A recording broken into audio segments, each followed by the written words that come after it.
Goodness to you. This is Sporty King, and I always say goodness because I don't know whether you're watching morning, afternoon, or evening. But isn't it great to have good in front of your salutation? Welcome to Gift Friday. I created it because so often we hear people say TGIF. Thank God it's Friday. But I say, what allure does Friday have to that person who took their last breath on Thursday? Or any day before that for that matter.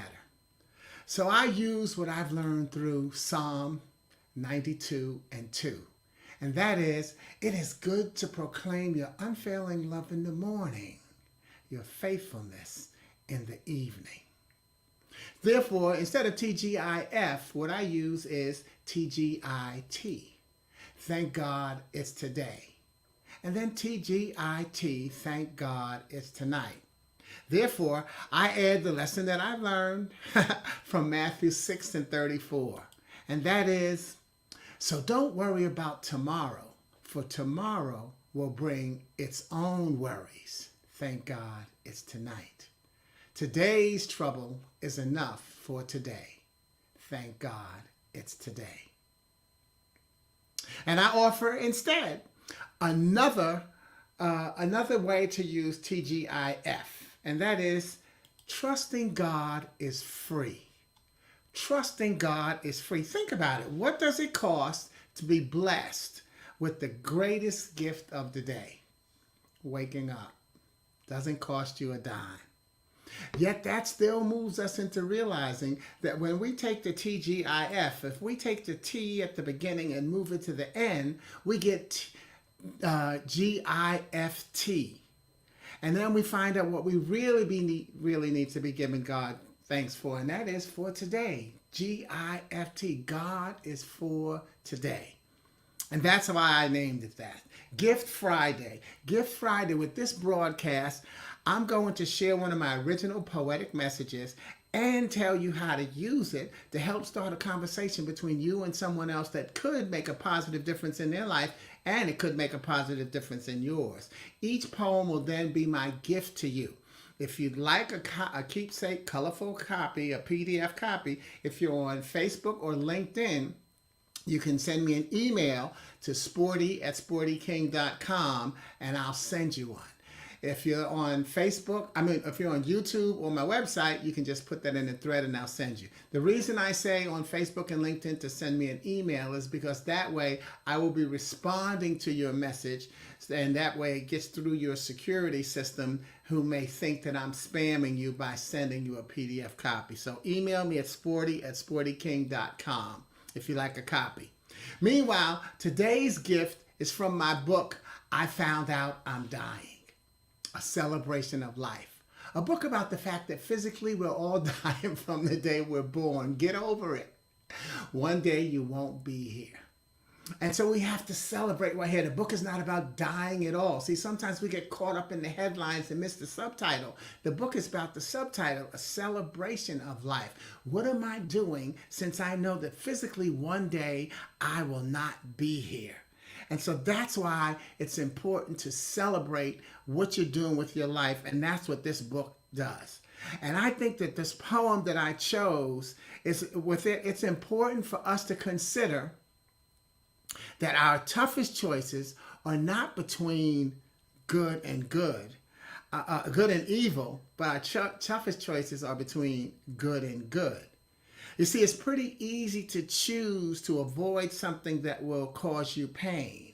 Do I want to sit on the hot stove or do I want to sit on a cool chair? What gives us greater pause is choosing between comforting options. Do I want the hot tub or the warm massage? Now, you've heard people say, I have an angel on one shoulder and a devil on the other.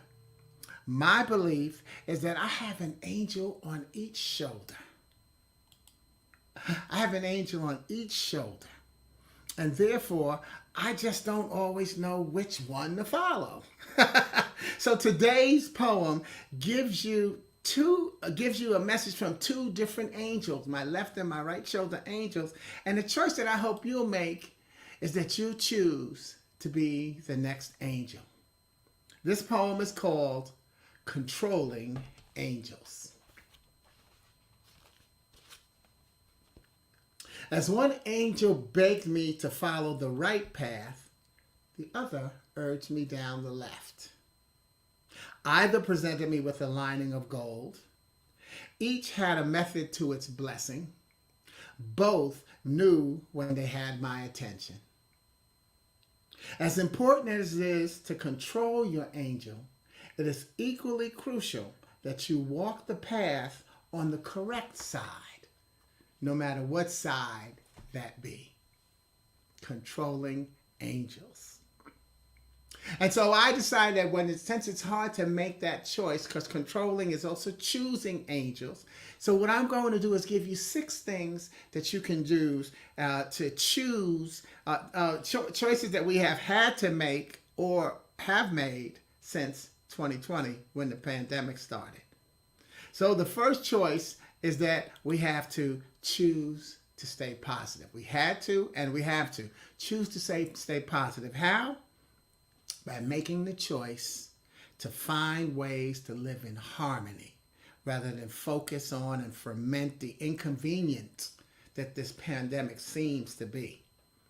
Imagine how ancestors of every people had to stay positive and humble themselves to say, I will take the suffering for my blessing to be a conscious contributor to my legacy and history.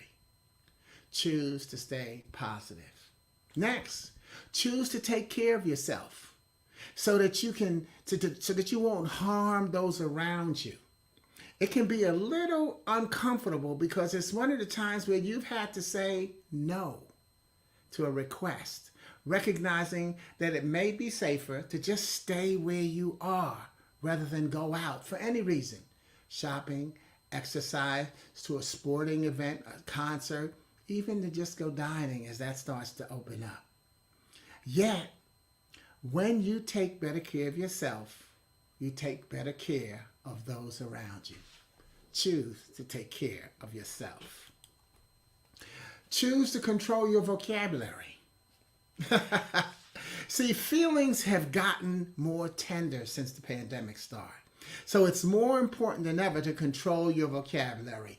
Online meetings like Zoom or Teams or whatever, these conversations have a laser focus on what's being said. So you need to choose and prepare your words as feelings. See, carefully recognize that because the other person really hears what you're saying. So you got to remember that text messages and emails, they don't have sarcasm buttons. You have to put feeling to your words. You have to add the emojis and the reaction buttons. People have become and are being a little more sincere, actually, than they've ever been in their lives in terms of speaking to and valuing one another. Because now people are starting to realize how important it is to say I love you, how important it is to share that good message. So therefore, you have to be laser focused on how you say what you say. Choose to control your vocabulary. Next, choose to speak to yourself. I know a lot of times people say it's okay to talk to yourself, but then just don't answer yourself because then you're crazy. I say it's important to also talk to yourself. Because if you won't answer yourself, why should someone else? So don't just speak to yourself, answer yourself. I think that's really important. And then while you're at it, say hello to God. Talk to your angels and talk to yourself. You'll get some good tips on what to say. Some good tips to say on, you'll get some good tips on what to say through the website heyugly.org, which is a site for self-esteem, suicide prevention awareness, bullying, based on bullying for teenagers and tweens, but it's great for adults as well. But sometimes don't we also need to remind our kids what to say as a way of helping us figure out what to say? And the main thing we always hear said on heyugly.org is, I am good enough. And that's what you want to say to yourself. Then you also want to say to yourself, I really believe in myself. That's not necessarily, by the way, attributed to Hey Ugly, but there are other things that you can say, so go check it out. But also when you say to yourself, I really believe in myself. You have to tell yourself that you believe in you. Otherwise, how will you get other people to believe in you and support you? I have a plaque over my mirror in my bathroom that I get to read every morning or every time I go look in that mirror. I have that option. It says, beauty is in the eye of the beholder. You're beautiful. Are you telling yourself that you're beautiful?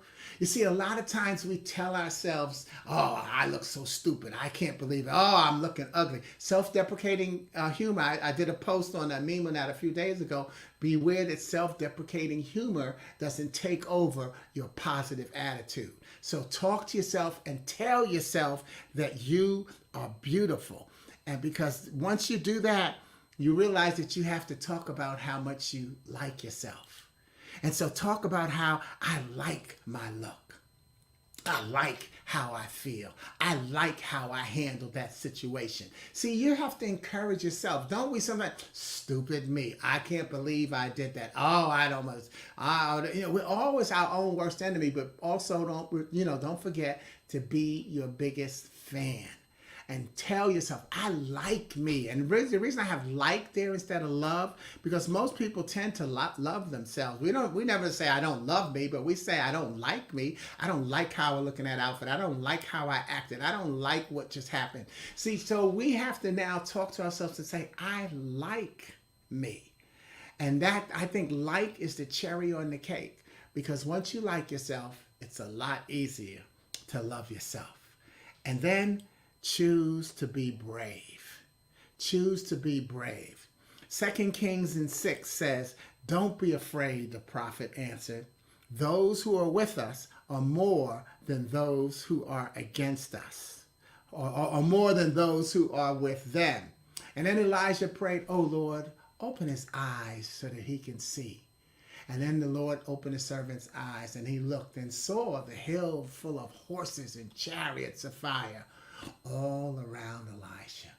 So you have to choose to be brave and recognize that when you pray, your prayers will manifest. They won't happen like this, but can't you stop and think about how some of your prayers have been answered? They may not have been answered in the way specifically you wanted, because sometimes we don't know exactly how to make that prayer work. But the Lord's Prayer says, thy will be done. So therefore we say that's what we're saying in the Lord's Prayer. Lord, handle it your way. Let me pray and get out of the way. And so that's what we have to remember to do. But be brave. And the bravest thing you can do every morning, every day, by the way, is lay down and go to sleep. Because you have no guarantee that you're going to wake up. That's how brave you've already shown yourself to be. Continue to be brave. Choose to be brave. And then recognize that, and then finally, choose your messengers. You've always heard me say that. Choose your messengers carefully and recognize that you're carefully being chosen as a messenger. And as you choose your messengers, don't hate the ones who you don't choose. You see, anger is a reactionary emotion. And if I can keep you angry, I can control you. And so that's why it's important for you to stay calm. Welcoming opposing opinions doesn't mean that you're welcoming them into your house. It means that you're appreciating that there's another way that we have to look at things because we have room for it. Haven't we heard in John 14:2, in my house, there are many rooms. So in fact, some people on this broadcast, whether you're watching live or the video, that you've already chosen to rename some of your rooms. Haven't you named your rooms? You've named your kitchen the restaurant. Haven't you had to name your bathroom the hotel? Have you had to rename your living room the playground? Have you had to rename your bedroom? I'm sorry, the bedroom is the hotel, and then the bathroom is the library. And then haven't you had to label your guest room no vacancies? Right, because you're visiting, but you're not staying. All right, so recognize that, yes, we also have to choose to laugh. And with those 6 choices of things to do and reminders, actually, we have to remember these 4 words, and that is, this too shall pass. A lot of times we think that came from the Bible, but it came from Abe Lincoln. This too shall pass. We are going to be okay once we make the right choices and control the angels on our shoulders who are giving us good options. They're not giving us bad options. All right? So remember, thank you for joining Gift Friday. God is for today. And this is a choice that we get to make every day, to choose to keep and bring and keep God in our lives. And please choose to share this message with someone, and you never know just how much it'll uplift their day. I'm Sporty King. You have a wonderful weekend, where some may wish you a weekend, by the way. I also wish you a strong end. In other words, get something finished today. Stay strong. God bless you. Ciao.